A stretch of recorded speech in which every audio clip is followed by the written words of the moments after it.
So I have my cup of cup of green tea. This one is not cup, this one is jug of green tea. I don't know, but I'm a little bit addicted or obsessed with green teas. I like trying different green teas. I just like it because that's like the life I was introduced to growing up. My parents were always taking it, so it became a part of me. Even my friends, when they come to visit me and sleep over, damn right they're gonna drink green tea in the morning when they wake up, because it's like a family routine. Every morning my parents are in the kitchen sipping green tea, and we just come join them in the kitchen, and before you know it we're also drinking green tea. So when my friends come over, they also drink green tea, so everybody knows if you're talking about green tea, come to my family. But that's by the way. I am welcoming you guys to a new series called the PEP Talk. So this PEP Talk series is just gonna be me talking about random stuff. It could be health, it could be real life, like reality stories. It could be just important conversations that needs to be had. And if you're new to my channel, you're welcome, and I hope you enjoy staying on my channel. My name is Cynthia. My videos about lifestyle vlogs, and I am introducing this pep talk now because this is something I feel like I would be able to keep up with, because I like to talk, I like to have conversations. Ask all my friends, they know. They call me for advice because I always have something to say. So today's pep talk is going to be about husband and wife. It's just basically about marriage, and I am, to be honest, I am not the best person. Not that I'm not the best person, but I don't think I've gotten to that level to give any marital advice. No. This is going to be an interesting topic, and I know a lot of people would have so many things to say, so many experiences, so many stories.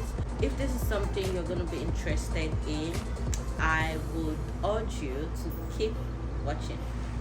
I'm just going to start with what marriage is, and we all know what marriage is. Marriage is a union between a man and a woman who promises to love, protect, respect, and provide for each other. Marriage usually involves constant effort. Constant, the word constant is very important, because you're not just going to make an effort today and that's it. You have to constantly keep making efforts to make your marriage work. And my lip is very dried. I don't even know where my lip gloss is, but I'm using this tea to like suit my lips.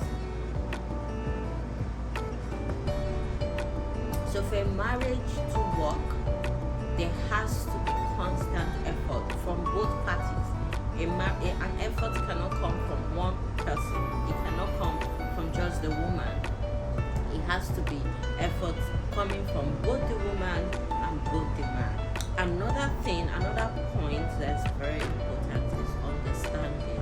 You guys, do you know what just happened? I've been talking, only for me to just, replay, and I find out that it wasn't recording. So I don't even know where to even start from.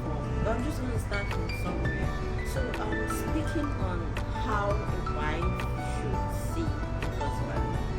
I would say, from my experience so far, a wife should see her husband as her brother, and vice versa. The husband should see the wife as his sister. And you should treat your husband the way you want your brother to be treated.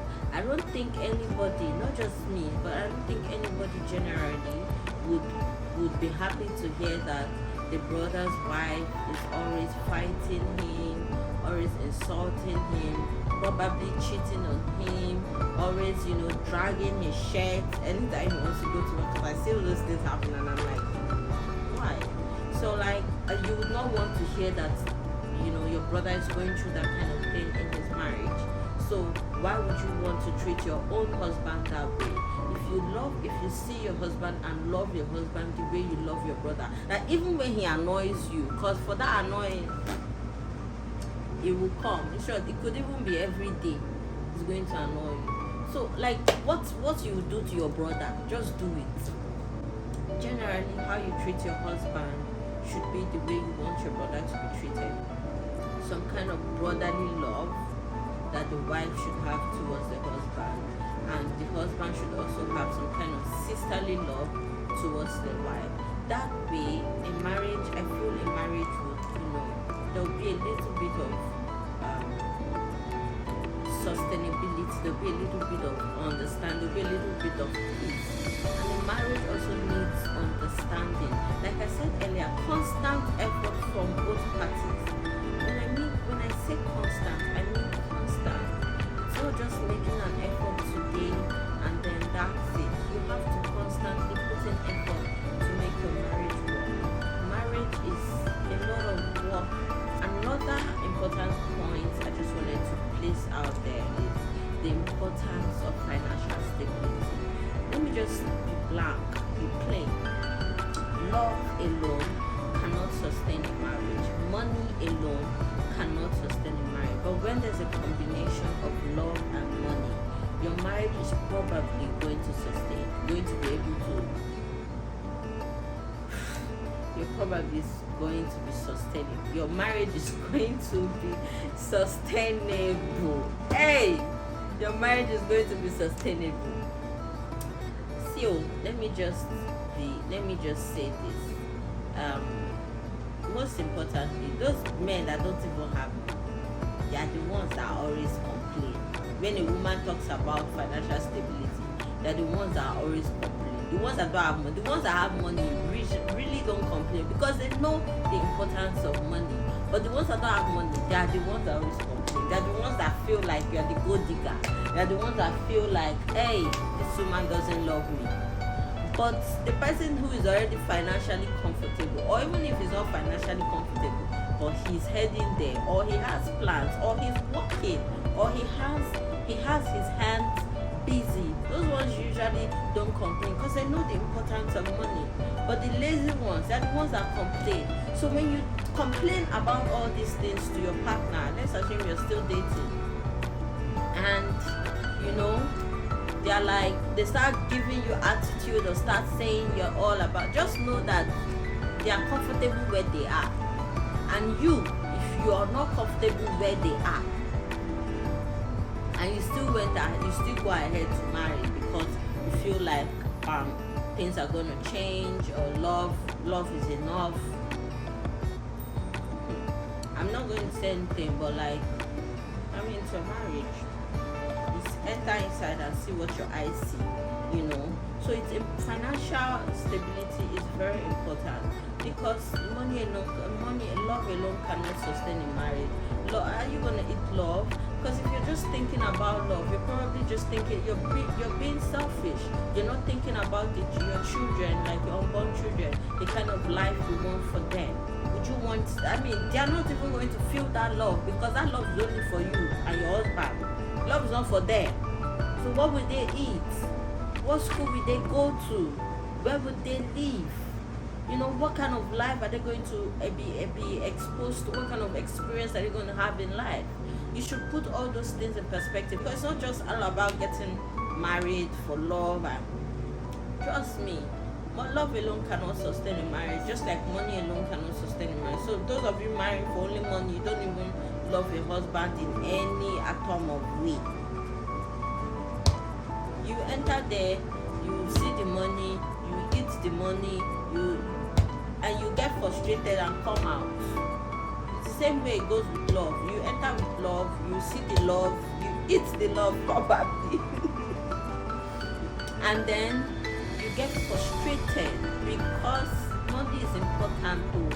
That's why I said earlier, people that already have it, when you talk about the importance of money with them, they don't see it as you being a gold digger. They know it is important because they've been poor before and they know how life is. When you're poor, when there's no money, it's difficult.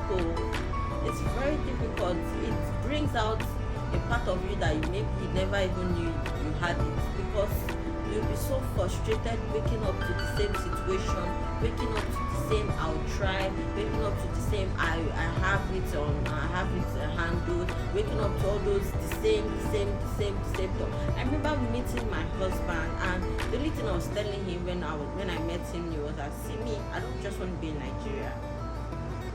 And my father says, I'm going to send me abroad. It has to be my husband. And you say you want to marry me. So me, I want to travel. I don't want to be in Nigeria. And he kept on saying, is that what you want? I said, yes, that's what I want. And me, I wasn't even sure I was going to marry him. I was just telling him, say you want to date me, let me just tell you what I want to. So that it will not be that when we are like 1 year into the relationship, and I start telling you, and start doing, let me just tell you what I want. And he kept on asking, is that what you want? I say yes. Financial stability is very important. You need to discuss a lot of things with your partner. You need to have a partner that is making efforts. Like you see that he's making effort. It is as couples, as husband and wife, you need to know what's most important to you. You need to know what's most important to each other. Like to me, family is very important. To me, money is very important, and love is important. To other people, family is not really important. Maybe it's just money, maybe it's just love, maybe it's just friendship. A lot of people have so many things that are important to them, but you need to express what is important to you to your partner, and he would listen and probably do them. That's why I said the marriage is a two-way thing. Not one person can make a marriage work. Two of you have to agree that yes, my marriage must work. That's why when people are getting married, they are not asking only the man, do you take this person as my wife, blah blah blah. They ask you, and then they ask him, and you both say yes, I do, yes, I do. So for a marriage to work, the two people that said I do have to continue, putting in effort. You have to place out what's important to you and hear what's also important to him, and then you guys can work towards, getting whatever you people cannot marry each other millionaires. Another very important point another very important thing people fail to appreciate is the importance of love language. Love language is very important. That's why it even exists in the first place. Me, I'm going to use myself as an example. I love gifts. Yeah, I love gifts. See, if you want to show me that you love me, just buy me things, and I'll be good. So, let me break this thing down. How to practice your love language and how to also be able to receive your love language. There are like 4 love languages, I think. One is act of service. The other one is gifts, receiving gifts and giving gifts. The other one is spending quality time with each other, and the other one is words of affirmation, like saying stuff, saying your feelings. And using myself as an example, you have to actually do your own love. You have to practice your own love language in order to receive it. You cannot just be telling the person, I love gifts, please be giving me gifts. But you're not giving him. You have to put in the effort. You have to give him those gifts. You have to show him your love. Show him how you love to be loved. And he would listen and love you the way you want to be loved. That's the point. Okay? I'm going to round it up because I don't want to brag too much, because I know everything I've talked about, you already grabbed the points I'm making. Be prayerful. Prayer comes, it does a lot of things. In the long run, it does a lot of things for you. And as a wife, you're supposed to be very prayerful, because temptation comes here and there from different angles, especially if you are the housewife and your husband is always the one out. Being a housewife is you are going to be at home 247. The only thing that will take you out is, kids running errands here and there. But if you're working, you have other things that you're doing that will take you out. But if you're a housewife, you're just going to be home. So obviously you're not going to be meeting people. But he's the one out, he's the one meeting people, he's the one seeing people. So you need to be prayerful that he's not going to see a Jezebel. So at the end of the day, prayer is a very, very important factor that everybody knows it's important, and you should, practice it in your marriage. You don't need to pray together if you cannot pray together, due to so many circumstances. But if you're on your own, if you're alone, you pray. Prayer. It is like, I think that should have even been the number one point. But I'm putting it at the end because I'm trying to, just ease the tension. After watching this video, even say a prayer for your husband. Just keep praying that God keep, providing for him. God keeps protecting him. God keeps guiding his footsteps. God keeps making him meet people that will benefit him and you. Not people that will come and sometimes your husband will go out, all the people he's meeting are people that are telling him about all the bad things they've experienced in marriages. Some people he will meet, the only thing they're talking about is how their wife is,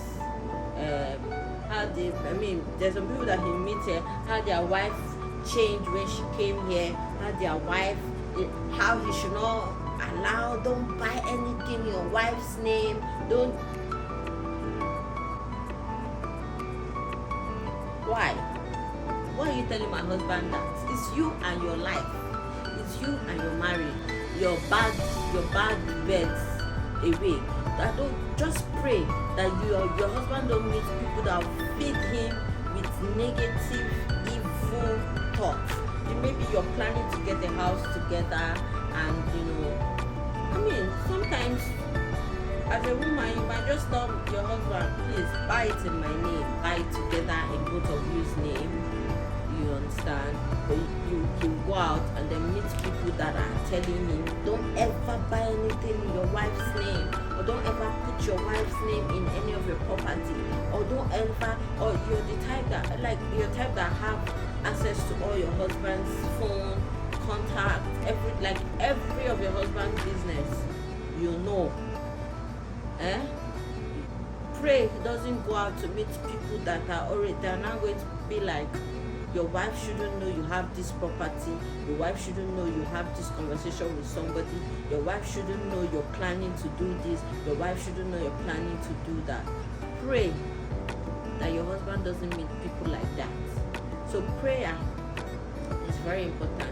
Even if you want to tell me the bad things that have happened to you, when you're telling me, just say your story might be different because you may be married to a very good woman.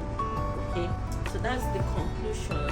You need to love your wife, love your husband like you love your brother, and your husband, you need to, love your wife like you love your sister. You need to have mutual understanding between each other.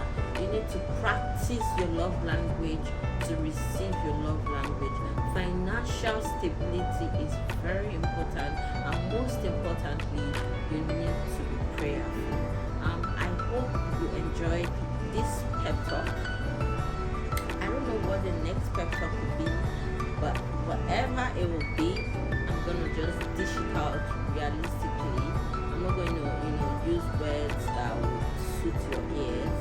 Yeah, I'm just gonna say it how it is, and hopefully you enjoyed this vlog. Don't forget to like, to share, and subscribe. I will see you guys in my next pep talk, and yeah.